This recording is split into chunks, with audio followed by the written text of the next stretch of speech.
65장 1절부터 5절까지의 말씀입니다. 구약성경 이사야 65장 1절부터 5절까지의 말씀을 함께 읽겠습니다. 이것은 하나님의 말씀입니다.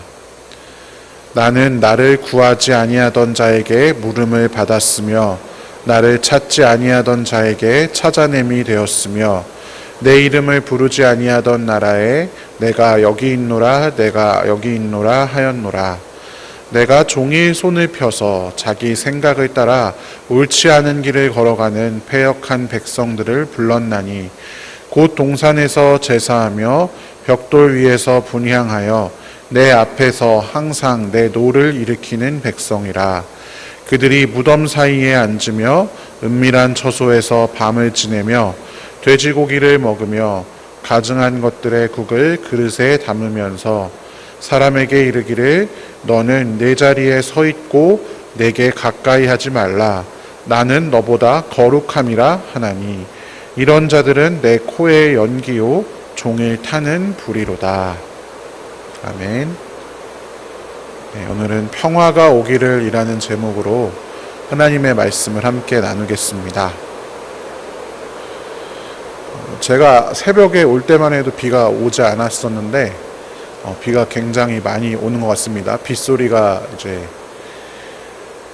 비가 많이 오면은 이제 가끔 저도 이제 앉아 있을 때도 있으니까 설교 안 하고 앉아 있을 때 이렇게 갑자기 비가 많이 오면 어떡하지 하는 생각이 들어서 설교가 잘 집중이 잘 안 되긴 하는데 그럼에도 불구하고 또 여러분이 새벽에 나와서 또 말씀 듣고 또 기도하고 하는 이 귀한 손길 주님께서 기쁘게 받으시니까 염려하지 마시고 또 열심히 기도하시고 그렇게 돌아가시면 좋겠습니다. 어제는 교회에서 전교인 야유회가 있었죠. 여기도 제가 보니까 어제 또 가셨던 분들도 피곤하실 텐데 이렇게 나와서 앉아 계신 분들이 많이 계신데 저는 가지 못했습니다. 아직 이제 몸이 오랫동안 버스를 타기가 좀 어려워서 저는 가지는 못하고 이제 교회에서 이제 당직을 하고 있었습니다. 그래서 이제 교회에서 당직하면서 앉아서 사무실에서 이렇게 컴퓨터를 하다가 굉장히 충격적인 뉴스를 하나 보았습니다. 바로 이런 뉴스였습니다. 이스라엘이 가자 지구의 병원을 공격해서 500명이 죽었다라고 하는 그런 뉴스죠.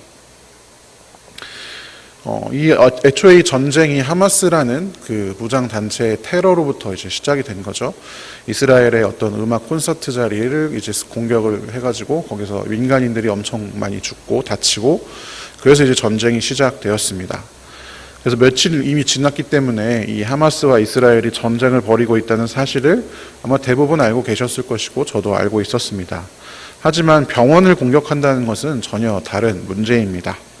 병원은 이제 후방이죠, 기본적으로. 그리고 그 부상자를 치료하는 곳이기 때문에 일반적으로 전쟁 때 그 병원을 징발해서 군병원으로 삼지 않는 이상은 그 민간인 병원을 공격하는 일은 별로 없습니다. 아주 전쟁이 아주 극격화돼서 그냥 전방이고 후방이고 다 폭격해버리는 그런 경우에나 이제 발생하는 일이지 지금처럼 막 엄청 전면전이 들어가지도 않았는데 병원을, 그것도 민간인들이 모여있는 민간 병원을 포격한다는 것은 아주 큰 문제입니다. 왜냐하면 그래서 병원이 상대적으로 안전한 곳이고 또 사람들을 고치는 곳이고 또 이제 생명과 관련한 자원들이 있기 때문에 피난민들, 또 부상자들, 어린이들, 노인들 이런 사람들이 병원에 몰려 있었고 또 의료진들은 또 다친 사람들을 치료해야 되니까 수술도 하고 또 간호도 하고 이런 상황이었습니다. 근데 그곳을 폭격해 버렸죠. 서로가 자기들이 하지 않았고 상대편이 했다고 주장합니다. 하마스는 이스라엘이 했다. 이스라엘은 우리를 뒤집어쓰기를 씌우려고 다른 무장단체가 했다. 이렇게 이제 주장을 하고 있는 상태입니다. 의도는 모릅니다. 어느 쪽이 했던지 상관없이 아주 비정하고 야만적인 행동임은 분명합니다. 아무런 저항 의지도 없는, 저항도 할 수 없는 그런 약자들, 민간인 중에서도 그런 약자들을 무참히 살상해버렸기 때문입니다. 전투가 아니라 학살에 가까운 이런 일이 지금 이 시대에 일어났습니다.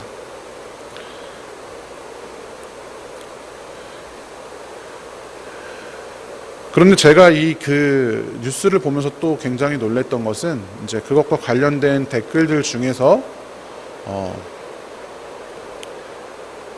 이 전쟁이 이 학살에 대해서 정당화하는 사람들이 개 중에 있었다라는 것입니다. 아, 이스라엘이 하마스를 밀어버려야지, 쓸어버려야지. 그러려면 어쩔 수 없지. 그런 내용들을 쭉 읽어보면서 이런 내용을 가지고 설교를 한번 해야 되겠다라고 생각을 하게 되었습니다. 먼저 여러분, 지금 팔레스타인과 이스라엘이 갈등을 겪고 있죠. 이 팔레스타인과 이스라엘의 갈등은 매우 이제 길고 깊은 것이어서 제가 설교 시간, 이게 사회과학 시간이 아니니까 다 설명하기가 어렵고 설명할 수도 없습니다. 근데 우리가 분명히 알 수 있는 것은 팔레스타인이라는 이름 자체가 성경에 나오는 블레셋에서 나온 이름이다라는 것입니다. 예수님 당시에 유대인은 로마의 속주였습니다. 그러나 유대인들이 로마 제국에 지속적으로 반란을 일으켰습니다. 그리고 최종적으로 아주 큰 반란을 일으켰다가 예루살렘 성이 다 파괴되고 성전이 무너지는 결과를 초래하게 되죠. 그리고 유대인들은 다 흩어졌습니다. 로마가 유대인들을 흩어버렸습니다. 모든 유대인이 아니라 아마 그 중에서 핵심적인 사람들이겠죠. 그래서 유대인들은 1차적으로 가장 먼저 이때 흩어졌습니다. 그리고 이 유대 지역을 다시는 유대라고 로마에서 부르지 않고 팔레스타인, 그러니까 블레셋 사람들의 땅이다 이렇게 부르기 시작했습니다. 구약에 나오는 다윗의 대적, 주요 대적이 블레셋이잖아요. 그 블레셋 사람들, 이미 블레셋 나라는 다 쇠락하고 없었지만 로마 시대에 다시 그 땅을 블레셋의 땅, 팔레스타인이라 부르기 시작했고 그것은 현대까지 쭉 이어졌습니다. 그리고 아주 오랜 시간이 흘러서 흩어졌던 이 이스라엘 유대인들, 후손들이 있죠. 세계대전 후에 서방 세계에 의해서 유대인들의 국가가 이 이스라엘, 팔레스타인 땅에 세워졌습니다. 그래서 오랜 시간 그곳에서 살던 팔레스타인 사람들이 이스라엘에게 땅을 내줘야 되는 상황이 되었던 것이죠. 그러면서 이 둘 사이에 갈등이 시작되었습니다. 그러니까 사실은 이 블레셋하고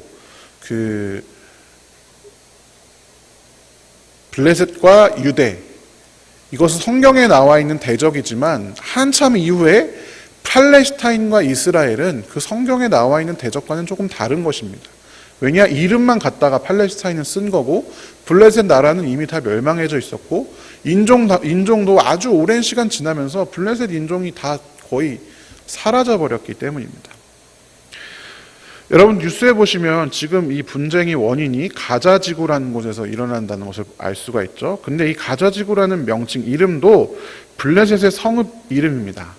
블레셋, 다윗 시대부터 있었던 주요 성읍 5개 중에 하나가 바로 가사라고 하는 성읍인데 이 가사가 바로 가자입니다. 그래서 가자지구는 그때부터 있던 어떤 도시 이름이고 그러니까 그 이름을 또 따서 블레셋의 그 지역이다. 우리나라도 지금 이름이 아주 오랫동안 안 바뀌는 지역들이 있잖아요. 한밭이 대전, 한글이 한자로만 바뀐 거지 그 내용이 계속 쭉 이어지는 거잖아요. 그런 것과 비슷합니다. 그런데 여러분 그러다 보니까 이 갈등을 어떻게 사람들이 오해하는 경우가 있냐면 블레셋과 이스라엘, 그러니까 다윗 시대의 블레셋과 이스라엘의 대결이 현대에 재현되는 것처럼 잘못 생각하고 또 호도하는 사람들이 있습니다. 특히 여러분 교회 다니는 사람들, 기독교인 중에서도 이 전쟁에 대해서 성전이라고 부르는 사람들이 있습니다. 하나님의 세력이 하나님이 아닌 세력을 공격하는 것처럼, 그래서 이스라엘과 하마스의 전쟁에서 이스라엘이 승리해야 하는 것처럼 정당화하는 어떤 유튜브라든지 아니면 댓글들이라든지 글들을 제가 굉장히 많이 보았습니다. 그리고 여러분 그런 글들에는 어김없이 기독교를 욕하는 댓글이 달리게 되어 있습니다. 모든 전쟁과 분쟁의 원인에 종교가 있고 또 항상 그 사이에 기독교가 있다. 지금 이런 일들, 병원을 공격해서 몇백 명이 죽는 일이 일어났는데 지금 그 일을 두고 어떻게 이 전쟁은 성전이다, 어쩔 수 없다 이렇게 말할 수 있느냐라는 것이죠. 정말 마음이 아프고 답답할 노릇입니다. 굉장히 잘못된 생각임에 틀림없습니다. 성경에 나오는 블레셋 족속과 이 팔레스타인인들이 아무런 연관이 없음에도 불구하고 이름만 같은데도 불구하고 마치 이것을 동일하게 여겨서 오늘날 하나님이 승리하려면 이스라엘이 승리해야 한다 호도하고 있는 것이죠. 더 중요한 오류는 이들이 예수님의 사역을 완전히 잘못되게 말하고 있기 때문입니다. 여러분, 누가복음에서 예수님이 탄생할 때 예수님께서는 평화로 탄생하셨다라고 성경에 기록되어 있습니다. 그리고 누가복음 2장 31절 32절에서 아기 예수님을 처음 만난 시므온이 주님께서 이 구원을 모든 백성 앞에 마련하셨다. 이방 사람들에게 계시하는 빛이다. 이스라엘에게는 영광이다. 이렇게 말하는 것을 볼 수 있습니다. 그러니까 예수님은 우리도 다 고백하지만 이방 사람들에게까지 그 평화를 전하러 오신 분들이지 누군가에겐 전하고 누군가는 버리러 오신 분이 아니다라는 것입니다. 요한복음 3장 16절 우리가 잘 알고 있는 구절에도 하나님께서 세상을 이처럼 사랑하셨다라고 기록이 되어 있습니다. 어느 특정한 부류만 사랑하신다라고 기록되어져 있지 않습니다. 요한일서 2장 2절에서도 그가 우리 죄를 위한 화목제물이심을 고백하면서 우리 죄만 위한 것이 아니라 온 세상을 위한 것임을 아주 강력하게 요한이 이야기하고 있습니다. 즉 예수님의 사역은 어떤 특정한 부류를 위해서 온 것이 아니라 모든 인류를 위해서, 온 세상을 위해서 오셔서 십자가에 달리시고 돌아가시고 부활하셨다라는 것입니다. 이 외에도 사실 성경을 제가 아주 쉽게 찾을 수 있는 몇 구절만 들었지만 정말 많은 구절에서 예수 그리스도는 어떤 특정한 사람들의 것이 아니라 모두를 위해서 오셨음을 정의해 줍니다. 그럼에도 불구하고 여러분, 오늘날 자꾸만 사람들이 방금과 같은 그런 오류를 범하는 이유가 무엇일까요? 왜 자꾸만 어떤 사람들을 죽여야 하고 어떤 사람들은 없애야 하고 어떤 사람들은 우리 안에서 배제해야 한다라고 이야기를 할까요? 그것은 바로 우리가 배제를 통해서 우리의 신앙을 스스로 증명하려는 습성이 있기 때문입니다. 배제함을 통해서 뭔가 죄와 가깝다고 여겨지는 것을 아예 없애버리는 것을 통해서 우리의 존재감을 획득하려 합니다. 우리 스스로 하나님의 뜻을 실천함으로써 그것으로 신앙을 증명하는 것이 아니라 무엇인가 적을 상정해 두고 그 적을 차별하고 배제하고 멸절함으로써 우리가 스스로 잘 믿고 있다, 하나님의 자녀다, 내가 이런 실천을 했다라고 스스로 믿기 위해서입니다. 이러한 배제가 가장 극단적으로 드러나는 것이 바로 종교와 관련된 전쟁입니다. 사실 여러분, 그 댓글들의 말이 별로 틀리진 않습니다. 인류사의 많은 전쟁들이 종교로 인해서 혹은 종교를 명분으로 해서 이루어졌습니다. 물론 그 중심에는, 핵심에는 인간의 이기심이 다 있었습니다만 결국에는 종교가 명분이 되었고 어떤 사람들은 순수하게 종교적인 열심 때문에 서로 죽고 죽이는 일들을 일삼았습니다. 그러한 이런 사람들, 배제를 통해서 자신의 신앙을 증명하려고 하는 사람들에게 오늘 바로 하나님께서 본문을 통해서 말씀하고 계십니다. 오늘의 본문 이사야 65장 1절 2절의 말씀을 함께 세 번역으로 읽어보겠습니다. 나는 내 백성의 기도에 응답할 준비를 하고 있었지만 내 백성은 아직도 내게 요청하지 않았다. 누구든지 나를 찾으면 언제든지 만나려고 준비를 하고 있었지만 아무도 나를 찾지 않았다. 내 이름을 부르지도 않던 나라에게 나는 보아라 나 여기 있다, 보아라 나 여기 있다 하고 말하였다. 제멋대로 가며 악한 길로 가는 반역하는 저 백성을 맞이하려고 내가 종일 팔을 벌리고 있었다. 아멘. 하나님께서는 내 이름을 부르지도 않던 나라에게, 하나님을 기억하지도 않고 섬기지도 않던 나라에게 먼저 가셔서 보아라 내가 여기 있다 이렇게 말씀하신다, 손을 내미신다라고 기록되어 있습니다. 제멋대로 가며 악한 길로 가는 백성들을 맞이하려 종일 팔을 벌리고 서 계셨다라고 기록되어 있습니다. 그런데 이 백성들은 여전히 죄를 행합니다. 그러면서도 동시에 다른 사람들을 배제합니다. 이어지는 본문 3절부터 5절까지의 말씀을 함께 읽겠습니다. 이 백성은 동산에서 우상에게 제사하며 벽돌 제단 위에 분향하여 내 앞에서 늘 나를 분노하게 만드는 백성이다. 그들은 밤마다 무덤 사이로 다니면서 죽은 자의 영들에게 물어본다. 돼지고기를 먹으며 이방 제사상에 올랐던 고기 국물을 마신다. 그러면서도 그들은 다른 사람들에게 멀찍이 서 있어라. 우리는 거룩하니 너희가 우리에게 닿아서는 안 된다. 가까이 오지 말아라 하고 말하는 백성이다. 이런 자들을 내가 참지 못한다. 그들을 향한 나의 분노는 꺼지지 않는 불처럼 타오른다. 아멘. 여러분, 이 백성들은 하나님을 믿는다고 하지만 여전히 세상과 발을 걸쳐져 있는 야고보서에서 말하는 두 마음을 가진 그런 백성들입니다. 동산에서 우상에게 제사하고 벽돌 제단 위에 분향합니다. 잘못된 곳에서 잘못된 방법으로 예배를 하고 잘못된 대상에게 예배를 하고 있는 것이죠. 밤마다 무덤 사이로 다니면서 죽은 자의 영들에게 자신의 미래를 맡기고자 합니다.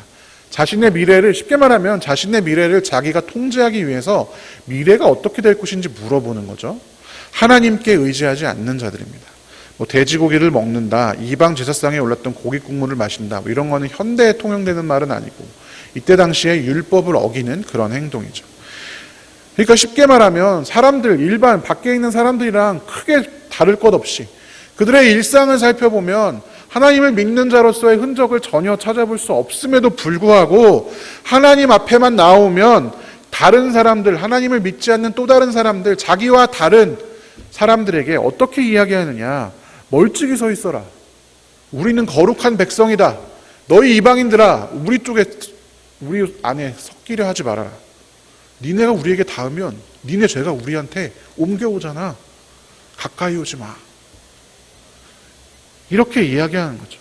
이방인들을 압제하고 배제하는 것을 통해서 스스로가 의롭고 거룩한 사람인 것처럼 여기게 됩니다. 스스로를 속이는 것이죠.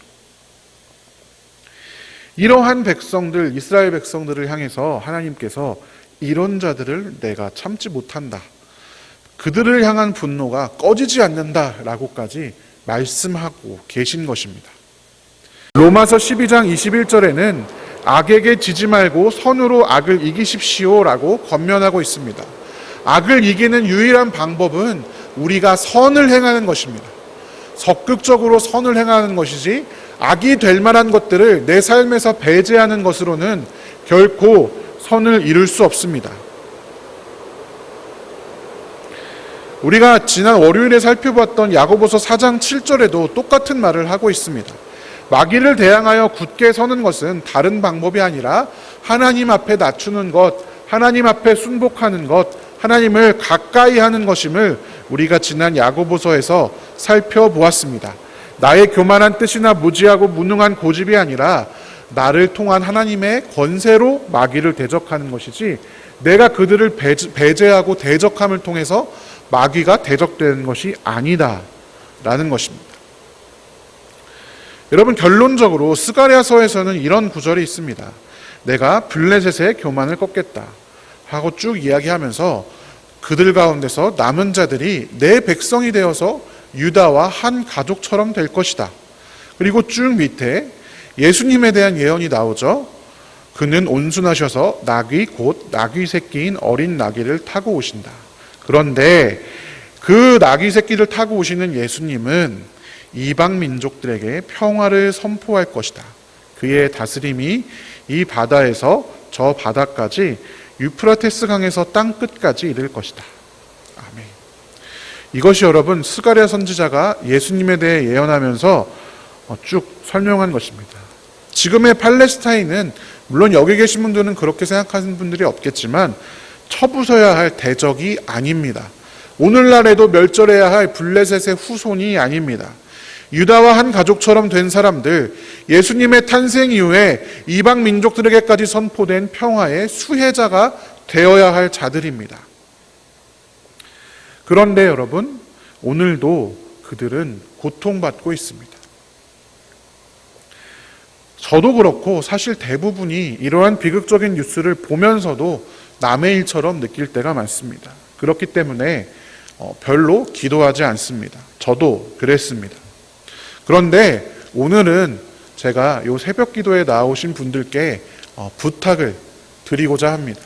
오늘 하루만이라도 우리가 이들을 위해서 이 땅에 평화가 빨리 오기를, 예수님의 통치가 회복되기를, 고통받는 자들이 사라지기를. 제가 어젯밤에 아이의 머리를 이렇게 빗겨주는데 그런 생각이 들더라고요.